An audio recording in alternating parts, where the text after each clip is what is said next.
So the big tax question is this: how do wealthy people keep their money working for them when selling their business, real estate, or other highly appreciated assets without paying hundreds of thousands to millions of dollars in tax? What if we, as business and real estate owners who have poured blood, sweat, and tears to growing our wealth, and who didn't hire expensive tax attorneys and CPAs to map out an exit strategy, knew their secrets?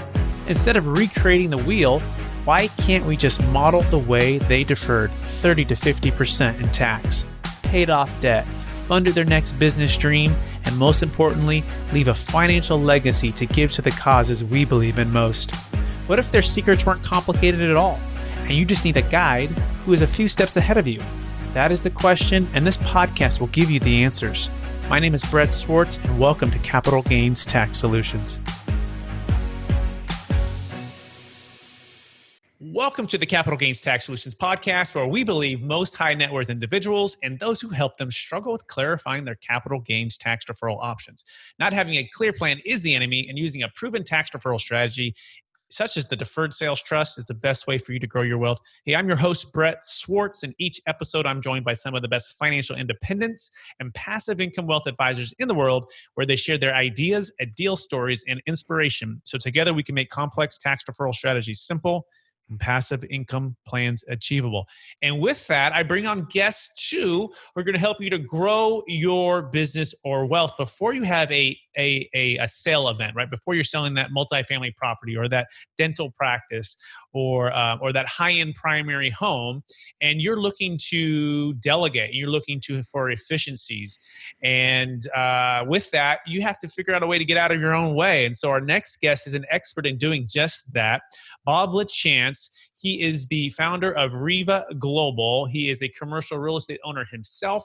He has done fix and flips, and he has a story to tell us about how he had to struggle getting out of his own way and how now he helps other people do the same thing by hiring virtual assistants. So essentially, how to create space and get out of your own way with Bob LaChance right now. Hey, Bob, how you doing? Very good. How you doing? Hey, better than I deserve. I'm so glad you're on with us and excited to dive into this topic. Would you give our listeners a little bit about your background and your current focus? Absolutely. 2-second rundown. It's a long background, so I'll just keep it within a couple seconds or a couple minutes, I guess. I have a virtual assistant company that I train virtual assistants to do tasks.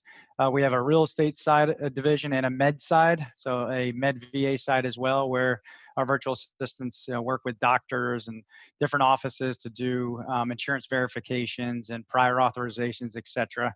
And I also, on the real estate side, we have property managers, commercial owners, fix and flippers, the whole gamut on the real estate side, agents as well.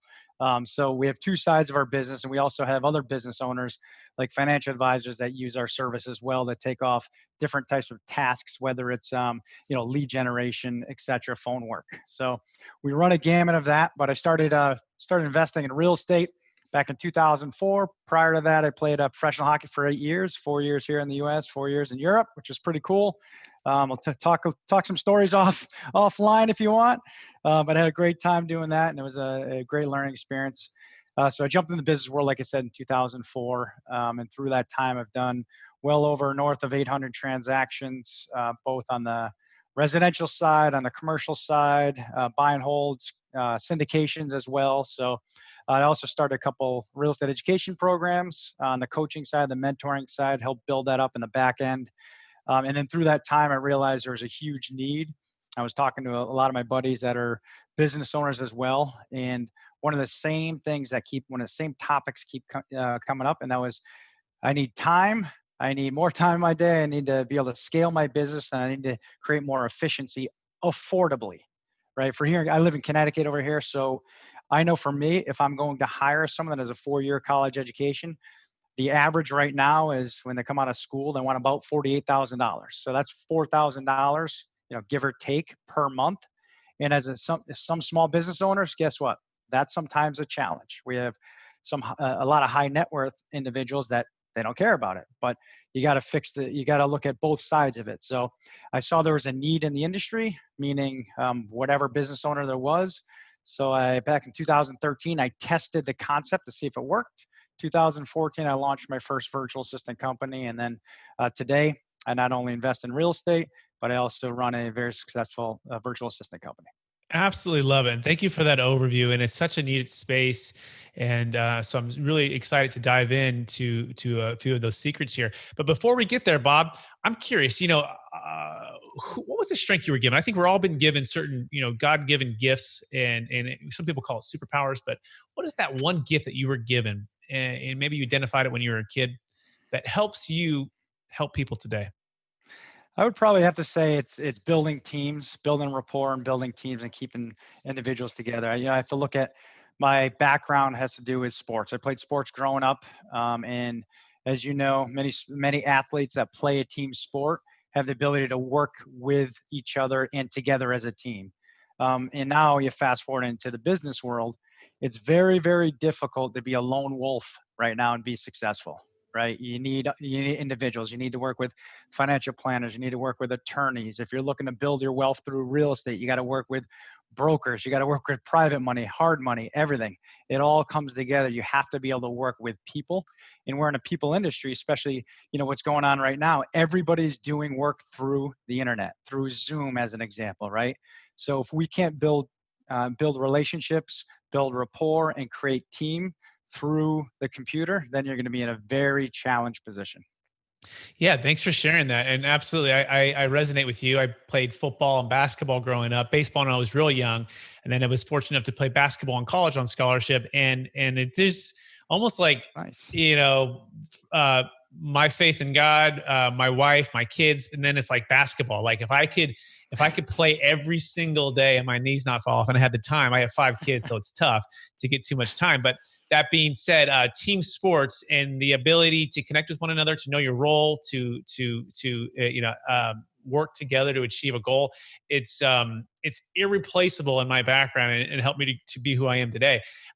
With that being said, we're curious, what hockey teams did you play for? Give me a little bit more about that. So I went to Boston University, played there from 1992 to 96. Fortunate enough to win a national championship too. Wow. Yeah, I, like you, have bad knees, right? I've had 3 surgeries on my right knee. I was actually playing basketball with my kids in the backyard yesterday, and we are not good. That's not our sport. I'm just going to throw it out to you. We are not good at basketball. It was ugly, but fun. And then I signed with St. Louis Blues. I played in their organization for 4 years, and I went to Europe for 4 more years. So, and then Wow. now I coach my 3 kids in hockey. So once the rinks open back up, it's going to be a good day. Absolutely, absolutely. Be grateful when they do. So let's dive right into a couple of the secrets here. So, better efficiency, scale, and time freedom. So, what's the number one way, or the top couple ways to help us get out of the way? Imagine, hey, remember, I'm Brett. I'm an entrepreneur. I struggle with these challenges of control and giving it up. But walk me through as if perhaps I'm being figuring this out for the first time. So, what would you say to me? Yeah. I would give you a simple exercise to do. I would grab a piece of paper and write a T down the middle of the paper. Mhm, And I would put income producing tasks on one side and mhm. then non-income producing tasks on the other. Right. So, and I would just spend some time writing down every single thing that you do that's just a waste of your time. Right. And then I would look at all of the tasks on the other side that say, all right, what puts about 80% of the income in my pocket? Right. Are they, talking to clients on the phone? Or is it actually scraping leads off the internet, skip tracing them? Right. To me, that would be a non-income producing task. That's when I'm sitting. I always look at it, if I'm sitting on my butt. I know now everyone's going to be sitting on their butt more, but even when I do this, even when we're talking, I'm standing up. I stand up a lot. So I figure when you're sitting down, you're not making money a lot of times, but when you're standing up, you're making money. So for instance, if I'm meeting face to face, or if I'm meeting with individuals that can actually, we could work together as a team and make money with each other, that is an income producing task for me. Right. So, I have individuals do it. We get a lot of different answers on that. A lot of it has to do with, non-income producing tasks would be, working on a website, maybe posting ads, maybe doing some legal research, drafting agreements as an example, right? If you're in the leasing space, commercial leasing space, that's a huge waste of time doing any type of paperwork. All the paperwork stuff that can be outsourced, that is a non-producing task, right? Whereas the producing tasks are the tasks that, again, are going to be, a lot of it is phone work, right? Whether it's following up, whether it's talking to brokers, talking to clients, closing deals. Those are some of the things that would be producing tasks. I'll give you an example before on the intro here. So we do have a lot of doctor's offices as well, because we have a med division side for small business, dentists, etc. And what we do there is we take care of all of the insurance verifications, because that's, you got to look at it where you're paying somebody, it could be $50, $60, $70,000 to do tasks being on the phone, but verifying someone's insurance verification. I think I might have said income verification. I meant insurance verifications on the phone. That takes a lot of time, because you have a new patient coming into your office and you actually have to verify what they're covered under, right? So there's a lot of tasks like that you could get off your plate, to where really, as a business owner, you could save a lot of money. I always look at it as, if you're doing a $10 an hour task, it usually equates to a $10 an hour bank account. We definitely don't want that, right? Absolutely, that makes perfect sense. Income producing activities and energy that produces, really more good for more people. Using the best gifts that you've been given, and freeing up that time and energy to be able to use those gifts, versus non-income producing, and typically one standing or face-to-face or communicating, with the client, and the other ones are maybe sitting down and it's more, screen time or really detailed tasks. So, okay. So that makes perfect sense. Maybe what's the next step from there? So the next step for there, then you decide, you're looking at all those tasks, then you decide which ones you're actually going to offshoot. So, and then you set up, so this is what I do in my business. So every time I'm talking to somebody and let's say we're going back and forth, and then I have our customers, our clients, then create a standard operating procedure task. So for instance, if you want someone to manage your emails, there's probably 3 steps that you want them to do that's particular to you, right? Because you're probably gonna have to color code some emails, where you're gonna have to create a folder for another email, right? So now they come in and they're put into all these folders. I get thousands of emails every single day. If I literally have to look at my phone every single time it beeps, I won't be able to get anything done, right? You're dealing with the same stuff. So that would be one of the things, creating little tasks or underneath the big tasks. So you got a subtask, and if you start identifying what processes, so a standard operating procedure for each of those tasks, then you could bundle it up and outsource it, right? And it's a very good, when you look at everything you do, that's a great way to systemize your business anyway. So every single thing you do in your business, if you start creating standard operating procedures for each thing, then you could expand, you could scale, you could create more efficiency in your business. And that's something it took me a long time to figure out and a long time to do. I started that 6-7 years when I got into business. Again, I grew up in a hockey locker room per se, right? And I didn't learn anything when it came to business, but through the years, through all the coaching and through all the mentoring that I personally got, someone taught me on how to document every single thing that I did to then create a standard operating procedure where I could remove myself and hire someone to put them in that spot. Makes perfect sense. So creating standard operating procedures, making subtasks underneath those, and you document it all, and then be able to delegate that. I imagine that delegation part is challenging, or finding that right person to be the fit. So is the next step, is that where you guys come in, where you're saying, hey, we're gonna connect those two things, or walk me through your service a little bit and how this all comes together here?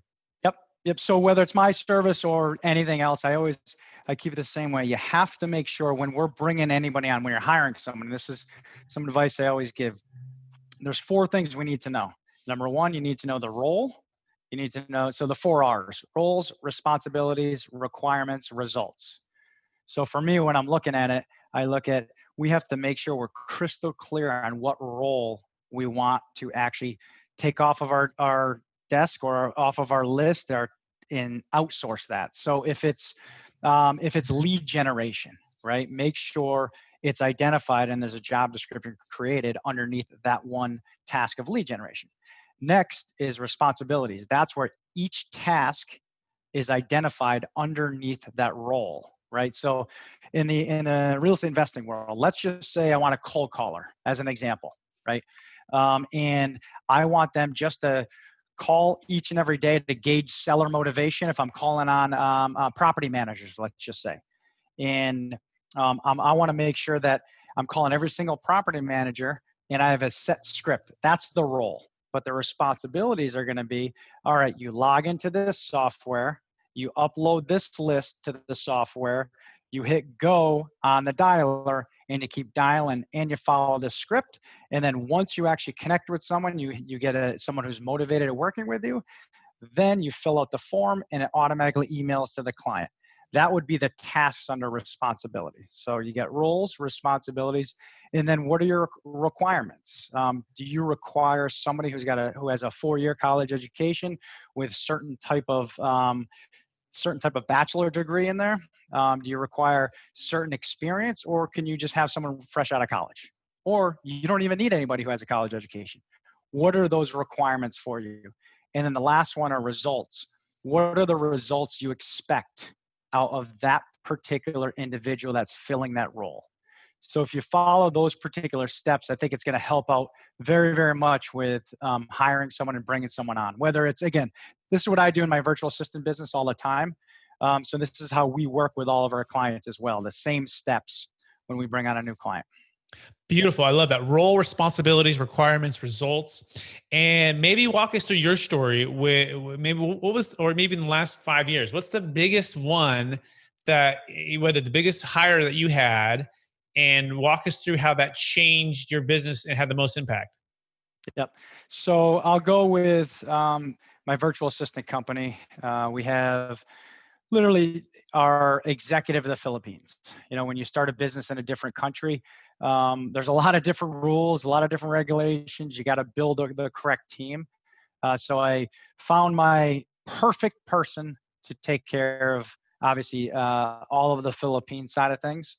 And what I first said is I said, all right, what role did I want this person to fill? And it was the executive. It was to manage our sourcing and recruiting department. It was to manage our training department. It was to manage our placements department, and finally our operations department. So that's who I was looking for. And the responsibilities, of course, those are vast. You could be adding a lot of stuff because each department has some subtasks. And then finally, the requirements, I wanted someone who had experience. And the experience I was looking for me personally, I wasn't looking for, hey, this is what degree you had. I wanted to see what type of experience you had in the call center industry, because that was what I was looking for, because we have a kind of a virtual call center space where we have work from home individuals on a one-on-one basis. So those were the requirements I was looking for. And then the results, someone that was hardworking, hard charging, that will help create each department. And each department has their own subtasks of results that we wanted to hit. So some of the results we wanted to hit is we wanted to make sure, let's go and talk about a little bit about the recruiting side. You know, we wanted to hit at least 300 to 400 applications a month to fulfill the demand that we had over here. That's just an example of walking through a little type of roles, responsibilities, requirements, results. Makes perfect sense. So now maybe connect it all to, so someone says, yes, I need that, I want that. How would they, and we are talking about implementation, but like, hey, I want to hire Bob. What does that look like on a 30, 60, 90 day? Walk us through that kind of process. So we'd walk through a consultation. We have a couple consultation representatives that will actually work with you and take down exactly what tasks that you're looking. And then that gets sent over to our recruiting sourcing department. And then we look at that. We look exactly what we're looking for. And then that trickles in. So they have training as well. So we have a month of training.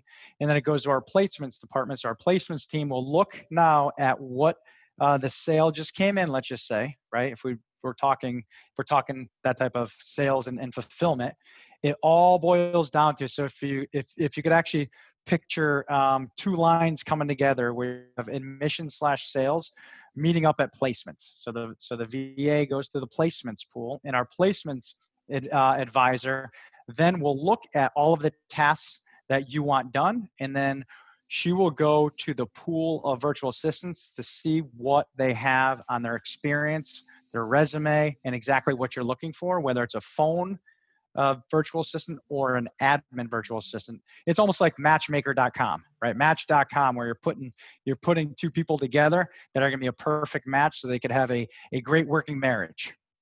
Makes sense. That makes Yep. great sense. And by the way, you can find Bob Chance and his company, RevaGlobal.com. RevaGlobal.com. So, Bob, are you ready for the lightning round? I'm ready. Let's do All it. Let's right. do it. Here we go. So, knowing what you know now, if you could go back to your 25-year-old self, what's the one golden nugget you would make sure you did? I would have smacked myself around first and foremost. I'd smarten up a little bit, but all seriousness, I would have had myself start reading business books, because when I went to school, I mean, unfortunately, I was on a scholarship just like you. And what happens when you get something for free, you don't quite take full advantage of it. So I would actually go back to my 25-year-old self, and I would give him a list of books that I would read today. That's what I would do. Great. And with that being said, what is the number one book you've recommended or gifted the most in the past year? There's two of them. One is Leadership by John Maxwell. Very good book, especially for a lot of entrepreneurs and high-level individuals, because there's a lot of great takeaways, especially for all of us leaders that are listening on this call. And the other one is Traction. I think it's Gino Wickman. I have it right. Yep, Gino Wickman. Excellent. Give me a digital or mobile resource you recommend for your business. A digital or mobile resource. I do a lot of reading, so Housing Wire would be one of them. That's because all the stuff that I do. There's a lot of groups that I'm in within Facebook, so I would look at that as digital. I also use a lot of different softwares just in my business that has data. I use a CRM called RealFlow. And also PropStream is a very, very good one as well to find data. Excellent. Favorite leadership quote or theme that you live by? I would have to say the one right here, right behind me, is from the Making of a Champion tape that my wife, she was a University of Florida gymnast as well, gave me some tapes because I was struggling my freshman year. And the quote is, "The most important qualification for becoming a champion is an intense burning desire." Beautiful. What are you curious about right now, Bob? I am curious about, what's going to happen in the next 6 months to a year in reference to new technology coming out, because now we are really in a virtual space. So what's a new technology that's going to come out that's going to allow us to run our business more efficiently? Excellent. And to that point, you mentioned RealFlow. How many CRMs did you go through before you found RealFlow as the one, and why did you choose RealFlow?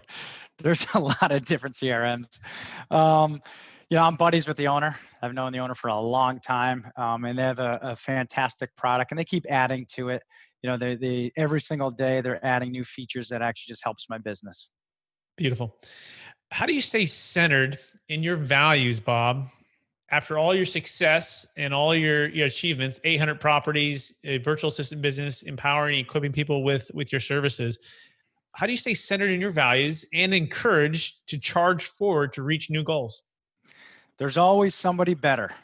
That's what I always say. There's always somebody better. So for me personally, I've always been driven to be the best. And to be the best, I mean, there's Michael Jordan's out there. There's LeBron Jameses out there. So for those individuals, and you take those names and you put them into our space, right? Whatever space that is, there's always someone better out there. So for me, I'm always chasing. I'm always trying to push myself, reading different books and learning different strategies. In the end, you get better and better and better before you know it. So, and you could pass all of those things down to your kids, tell them through stories and what you learn and through your experience. So that's probably what I would say in that one. Beautiful. Hey, I want to thank you for being on the show and sharing your gifts, your talents, and your inspiration for us here to get out of our own way, right? And to start to delegate and hire a virtual assistant. For our listeners who want to connect with you or learn a little bit more about what you're doing and where can they find you? Again, on my website, that's revaglobal.com, REVA global.com. you can email me direct, bob@rivaglobal.com. And also, we do have a podcast called Friday Coffee Break every Friday morning, 10 a.m. EST. Bring a cup of coffee, bring your questions. It's an open Q&A, question and answer for everything, whether it's real estate, non-real estate specific. We do it live, so there's no hiding. It's fantastic, which is a great thing to do. I mean, same thing you do here. So I absolutely love what you do. So I appreciate you for having me on. Bob LaChance, thank you so much. And that's rivaglobal.com. Thanks for being on the show. And I want to thank our listeners for listening to another episode of the Capital Gains Tax Solutions podcast. As always, we believe most high net worth individuals and those who help them struggle with clarifying their capital gains tax deferral options. Not having a clear plan is the enemy, and using a proven tax deferral strategy is the best way for you to grow your wealth, but also growing your business or growing your real estate or whatever it is that's going to be highly appreciated. You need to get out of your own way. You need to delegate. You need to hire a virtual assistant, and Bob LaChance can help you do that. Reach out to him and connect with him today. With that, please share, rate, review, subscribe this podcast. We so appreciate that. And thank you for listening, and hope to have you listen to the next one. Thanks so much. You have just listened to another information-packed episode of Capital Gains Tax Solutions with Brett Swarts. We hope you enjoyed today's show and found it helpful. Visit capitalgainstaxsolutions.com to access the show notes and to access more resources. Don't forget to leave a review and join us again next time.